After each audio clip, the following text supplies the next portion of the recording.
आज हम खिलजी वंश पर चर्चा करेंगे। वैसे तो इस वंश ने दिल्ली सल्तनत पर सिर्फ 30 वर्ष तक शासन किया, परंतु इन 30 वर्षों में जितना महानतम कार्य किया गया, जितना क्रांतिकारी परिवर्तन किया गया, उतना न इससे पहले और न इससे बाद हुआ। और इस कारण खिलजी वंश को खिलजी क्रांति कहते हैं। खिलजी क्रांति,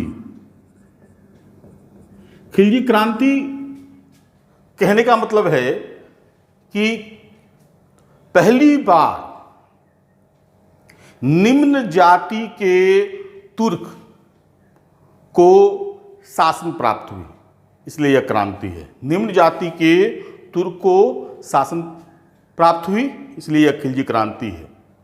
दूसरा, खिलजी शासन काल में भारतीयों को उच्च पद दिया गया, जो दिल्ली सल्तनत के शासन काल में किसी भी वंश के समय नहीं दिया गया, इसलिए इसे क्रांति माना जाता है।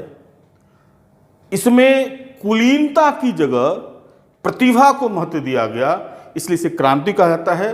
और सबसे महत्वपूर्ण यह है कि इस वंश के सभी शासकों ने धर्म से राजनीति को पृथक किया, विशेषकर अलाउद्दीन खिलजी ने।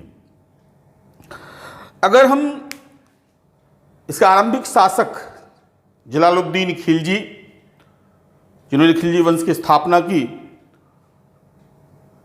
तो उसके बारे में समझेंगे, उसकी राजत्व नीति के बारे में समझेंगे, तो सबसे महत्वपूर्ण और पहला शासक था, और मेरे अंदाज से दिल्ली सल्तनत का पहला शासक था, जिसने यह कहा कि शासक को शासित के अनुसार चलना चाहिए। किसके अनुसार? शासित, शासित के अनुसार चलना चाहिए। शासक को शासित के अनुसार चलना चाहिए। क्योंकि बहुसंख्यक जनता हिंदू थी, तो शासक को उनकी व्यवस्था के अनुसार, उनके हितों के अनुसार शासन को चलाना चाहिए। जलालुद्दीन खिलजी के बारे में कहा जाता है कि इस तरह का उदार शासक दिल्ली सल्तनत में नहीं हुआ। क्षमा की जो कहता, क्षमा सोबती उस भुजंग को जिसके पास गरल हो, तो जलालुद्दीन खिलजी में शक्ति थी, और इस कारण उसने जो क्षमा की जो प्रणाली अपनाई वह अतुलनीय है। बर्नी कहता है कि उसकी सोच ऐसी थी कि वह एक चींटी को भी नुकसान पहुंचाना नहीं चाहता था। रणथंभौर के किले पर कब्जे में परेशानी हो रही थी, तो उन्होंने उसको रोक दिया। कहा कि मैं एक मुसलमान के इकबाल की हानि की जगह ऐसे कई किलों को कुर्बान कर सकता हूं। इसके अलावा बलबन के प्रति वो निष्ठा व्यक्त करता है, क्योंकि आरंभिक समय में उसने किलोखोरी में अपना राज्याभिषेक कराया था, और उसे डर था कि बलबन के अनुयायी परेशान करेंगे, तो 1 साल के बाद वो दिल्ली में फिर से राज्याभिषेक करवाया। लेकिन उस राज्याभिषेक के समय उसने बलबन की प्रतिष्ठा को 4 चांद लगाया, और उसके अनुयायी, उसके रिश्तेदार को ऊंचे ऊंचे पद दिए। उसमें एक था मल्लिक छज्जू। मल्लिक छज्जू का विद्रोह इसके समय बहुत इंपॉर्टेंट था।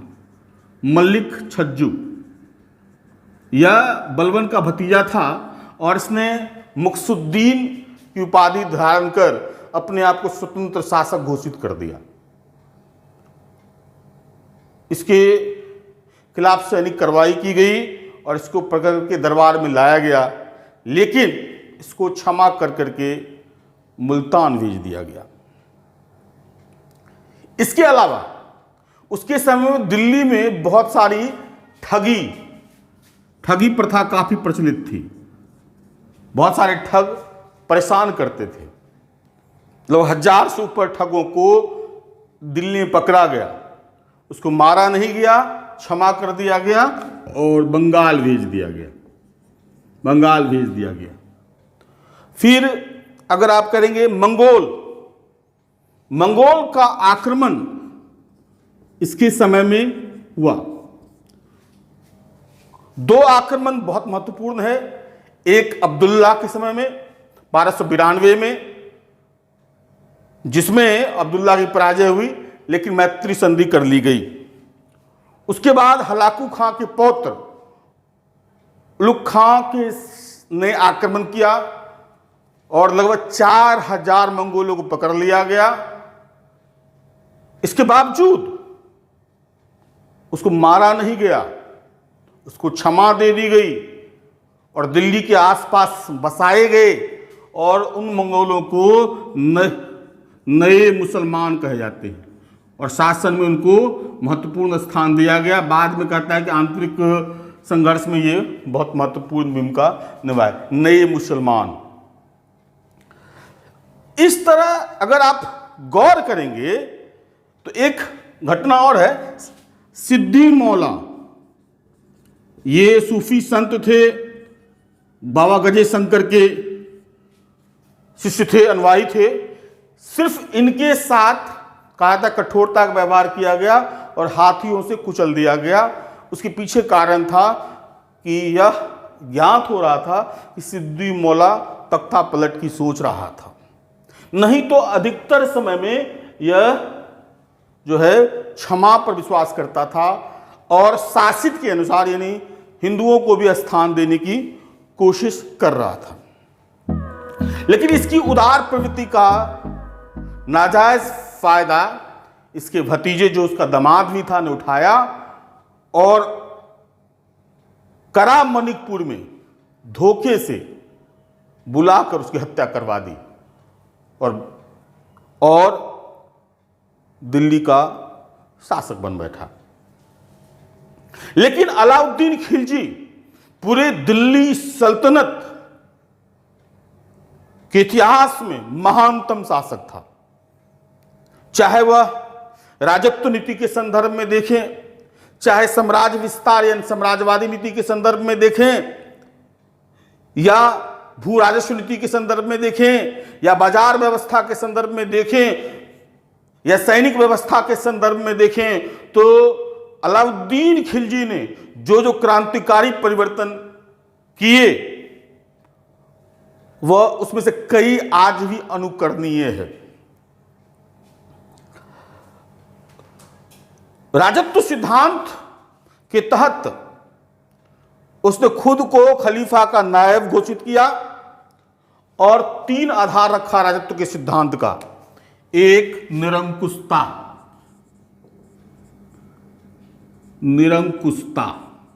यह उसके राजत्व सिद्धांत का था।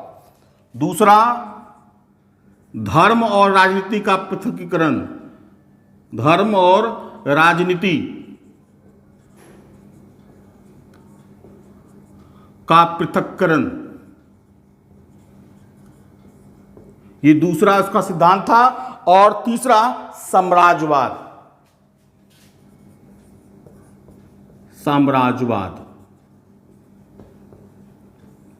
अब गौर कीजिएगा, निरंकुशता यानी शासक को कठोर होना चाहिए, शासक का खौफ हर एक पर होना चाहिए।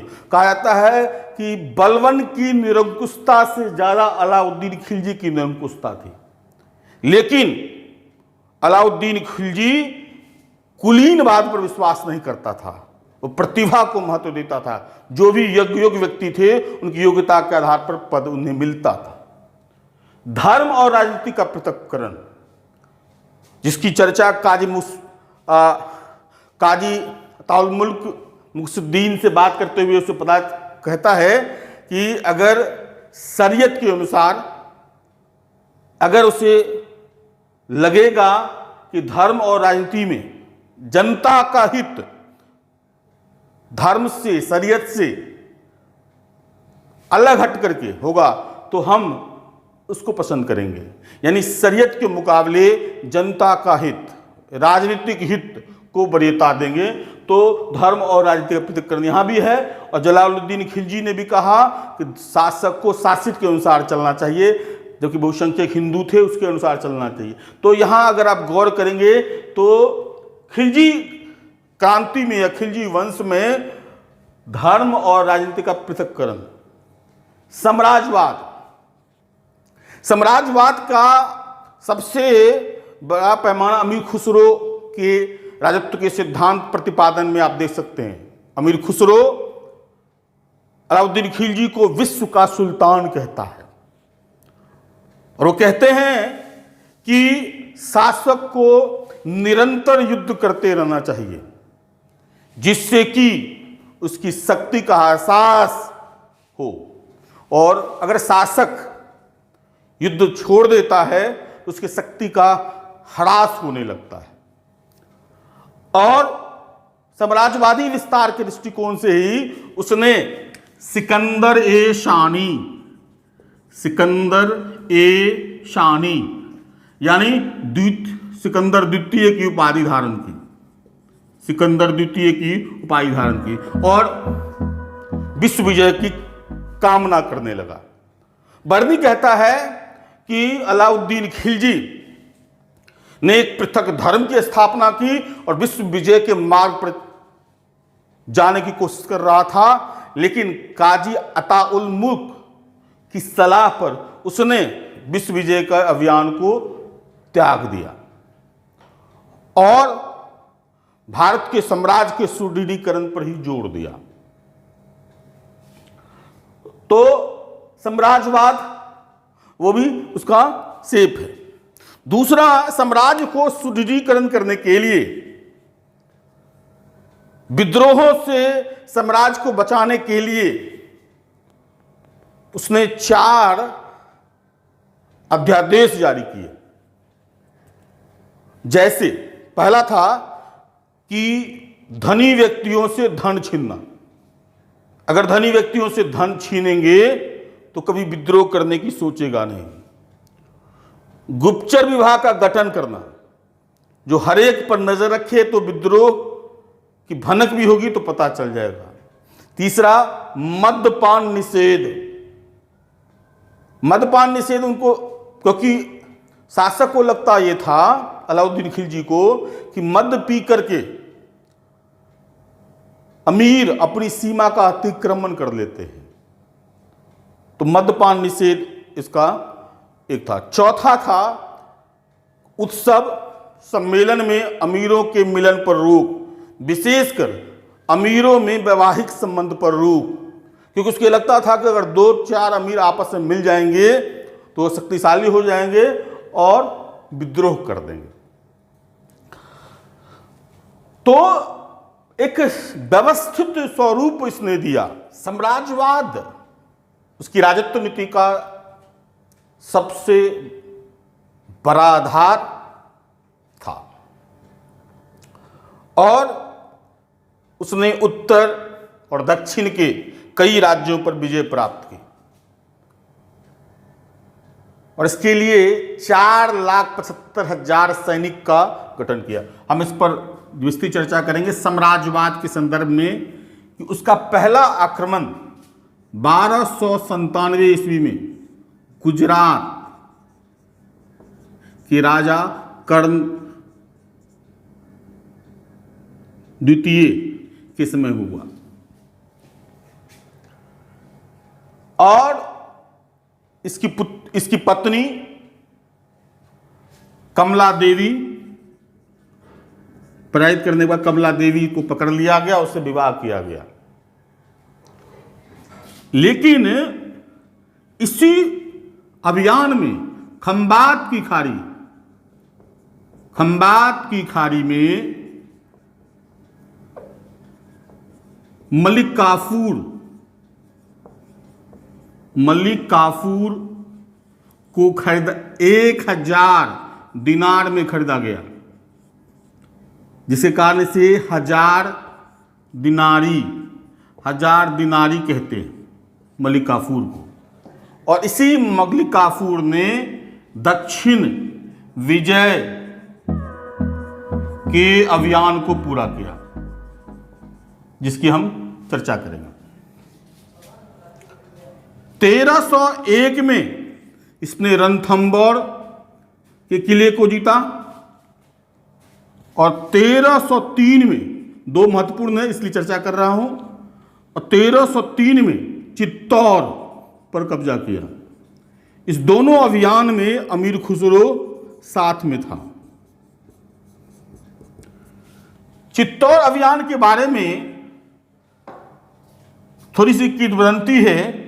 1540 में पद्मावत, जो जयसी के द्वारा लिखा गया है, उसमें कहा गया है कि चित्तौड़ के राजा रतन सिंह की पत्नी पद्मिनी अपूर्व सुंदरी थी। उसी को प्राप्त करने के लिए चित्तौड़ पर आक्रमण किया गया। लेकिन यह साहित्यिक है, आप इसको सत्य नहीं मान सकते हैं। यह आप कह सकते हैं कि चित्तौड़ पर कब्जे के बाद वहां के स्त्रियों ने जौहर किया होगा, लेकिन इस घटना को पूरी तरीके से प्रमाणिक नहीं माना जाता है। और इस पर कब्जे के बाद इस पर इसका नाम रख दिया खिजराबाद और अपने पुत्र खिज खां को यहां का शासक बना दिया। और अगर हम दक्षिण विजय की बात करें तो ये दिल्ली सल्तनत का पहला शासक था जिसने दक्षिण विजय अभियान को शुरू। उसने दक्षिण विजय में समुद्रगुप्त की नीति को अपनाया। उसने दक्षिण का डायरेक्ट एनेक्सेशन नहीं किया, उसका अधिग्रहण नहीं किया, बल्कि समुद्रगुप्त की ही तरह मोक्षानुग्रह नीति को अपनाया और शासक से कर नजराना लेकर उसे छोड़ दिया। मलिक काफूर ने अलाउद्दीन खिलजी के दक्षिण अभियान को पूर्ण किया और लगभग संपूर्ण दक्षिण के राज्यों को पराजित किया, लेकिन किसी का अधिग्रहण नहीं किया। इसकी शुरुआत देवगिरी से हुई और वहां के शासक रामचंद्र ने अधीनता स्वीकार कर ली और अलाउद्दीन खिलजी ने उसे रामचंद्र, ये बहुत इंपॉर्टेंट है, जो एग्जाम में पूछा जाता है, रामचंद्र देवगिरी के शासक, इसे रायरायन की उपाधि दी। रायरायन की उपाधि दी, स्वर्ण छत्रक दिया, 1,00,000 मुद्रा दी। इसके अलावा नौसारी जिला भी दिया। तो इतना उसको उपकृत किया और इसके बदले में कहा गया उसे कि वह दक्षिण के अन्य राज्यों के विजय अभियान में मदद करे। और दक्षिण के राज्यों में फिर वारंगल को पराजित किया गया। वारंगल का इसलिए हम चर्चा करते हैं कि आगे जाकर काम होगा। वारंगल से ही कोहिनूर हीरा मिला था। कोहिनूर हीरा, जिसकी कहानी एक सीरीज में हम बाद में बताएंगे। कोहिनूर हीरा वारंगल अभियान से ही मिला था। क्योंकि साम्राज्य विस्तार एक काम था जिसने साम्राज्यवादी नीति को अपनाया। दूसरा जो अलाउद्दीन खिलजी का था, उसके समय में सबसे ज्यादा मंगोल आक्रमण हुए हैं। सबसे ज्यादा मंगोल आक्रमण हुए हैं, सबसे ज्यादा मंगोल आक्रमण। लेकिन अलाउद्दीन खिलजी ने सुरक्षात्मक की जगह आक्रामक रणनीति अपनाई। हालांकि जब चौथा आक्रमण हुआ था तरगी के नेतृत्व में, तो 2 महीने तक अलाउद्दीन खिलजी को सीरी के किले में कैद रहना पड़ा। कहा था कि मंगोलों से आक्रमण से बचने के लिए ही सीरी का दुर्ग का निर्माण किया गया था और 2 महीने से उसमें पड़ा रहा, क्योंकि मंगोलों को किले तोड़कर क्रॉस करने की नीति नहीं पता थी, इसलिए 2 महीने तक मंगोलों ने दिल्ली को लूटा और फिर चले गए। लेकिन अलाउद्दीन खिलजी के समय में अधिकतर बार मंगोलों को पराजित किया गया और मंगोलों से सुरक्षा और साम्राज्यवादी विस्तार को लेकर के उसने एक बड़ी सेना स्थापित की। 4,75,000 की बड़ी सेना गठित की और दीवाने अर्ज विभाग को व्यवस्थित आधार दिया, अस्थाई आधार दिया। शासकों की सैनिकों की हुलिया, घोड़े की दाग प्रथा, इसको शुरू किया गया इसी के समय में।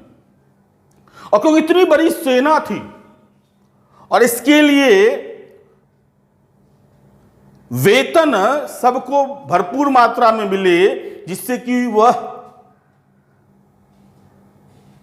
सैनिक अभियानों में विजय प्राप्त करे, तो एक अलग नीति अपनाई।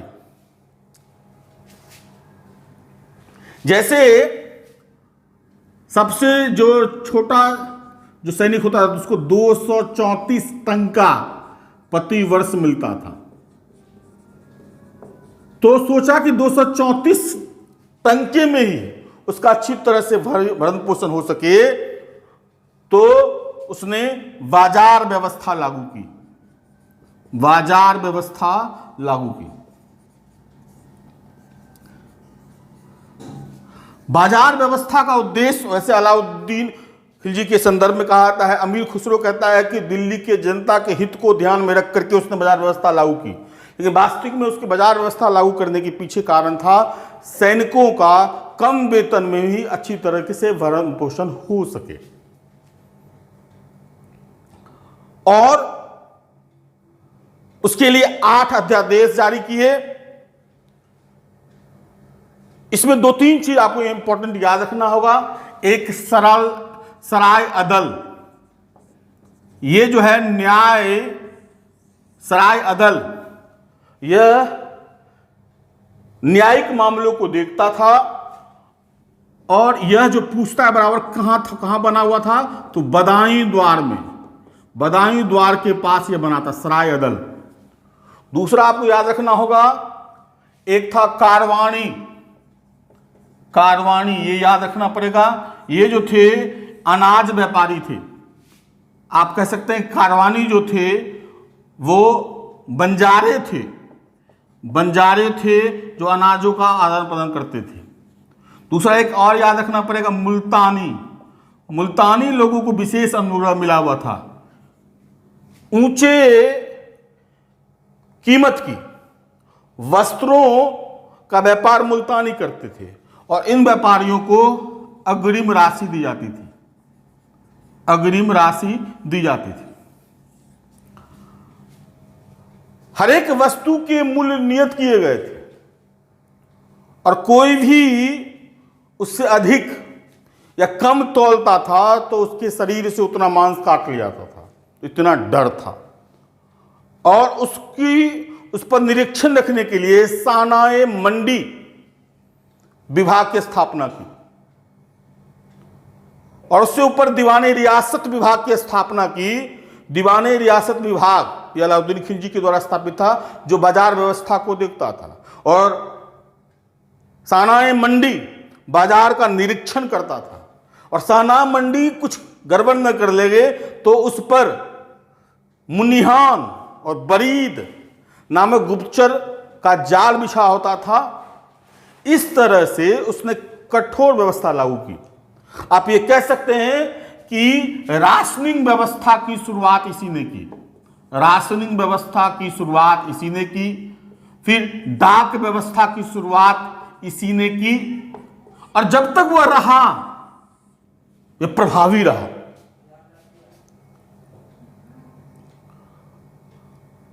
अब हम बाजार व्यवस्था के अलावा अगर हम उसकी भू राजस्व नीति को भी देखेंगे तो उसमें भी क्रांतिकारी परिवर्तन देखने को मिलता है। एक तो उसने भूमि को पैमाइश के आधार पर, जिसको मसाहत कहते हैं, मसाहत यानी पैमाइश, भूमि के पैमाइश के आधार पर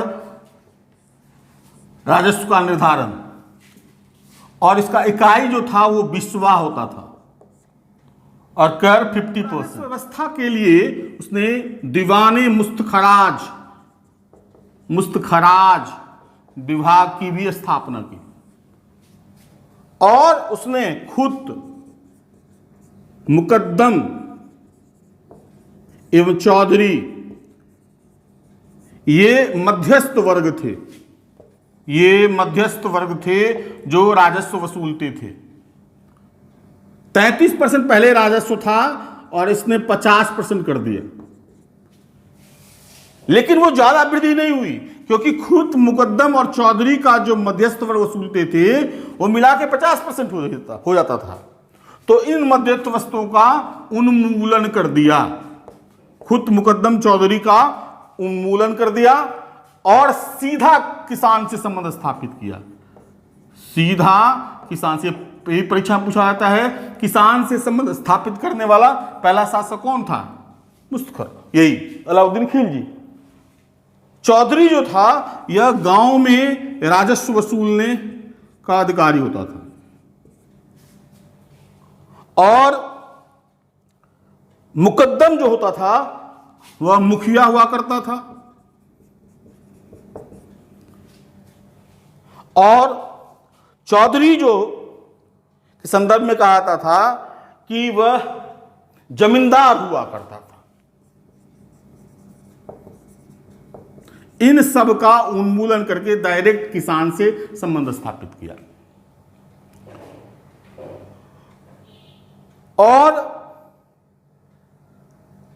इसके अलावा उसने, उसके बारे में और अलाउद्दीन खिलजी के बुराइश व्यवस्था के अलावा अगर गौर करेंगे तो उसके काल में स्थापत्य और कला के क्षेत्र में भी महत्वपूर्ण काम किए गए।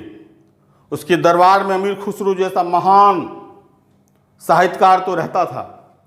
अब देखिए, कुतुब मीनार में उसने अलाई दरवाजा इस्तेमाल किया। उसके बाद जमात खाना मस्जिद, और इन दोनों के बारे में कहा जाता है कि हिंदू मुस्लिम स्थापत्य कला का यह सम्मिश्रण था इसमें। उसके अलावा 1000 खंभों के आधार पर इसने 1000 सितून की स्थापना की। फिर हौज खास की स्थापना की। आज भी आप दिल्ली में IIT जो है हौज खास में है। तो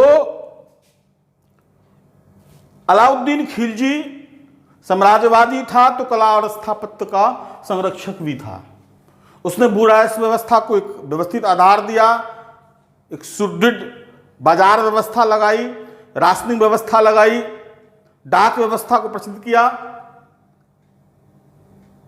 इसके बाद जो तीसरा शासक था वह था इसका कुतुबुद्दीन मुबारक खिलजी।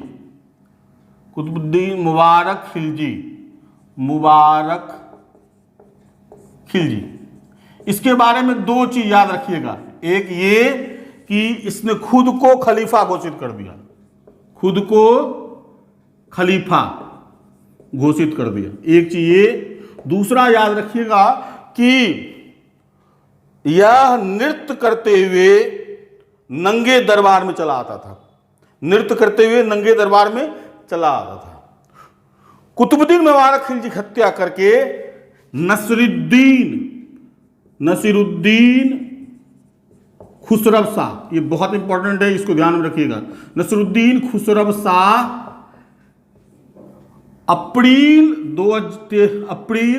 1320 से सितंबर 1320 तक शासक बना, और यह एकमात्र परिवर्तित हिंदू मुसलमान था जिसने शासन सत्ता स्थापित की। इससे पहले कि रेहान बलबन के नसरुद्दीन महमूद के समय में रेहान ने कोशिश की थी, लेकिन वो असफल हो गया। लेकिन खुसरव शाह लगभग 6 महीने से ऊपर उसने शासन स्थापित किया और इसी नसरुद्दीन खुसरव शाह की को हत्या करके बाद में गयासुद्दीन तुगलक ने तुगलक वंश की स्थापना की।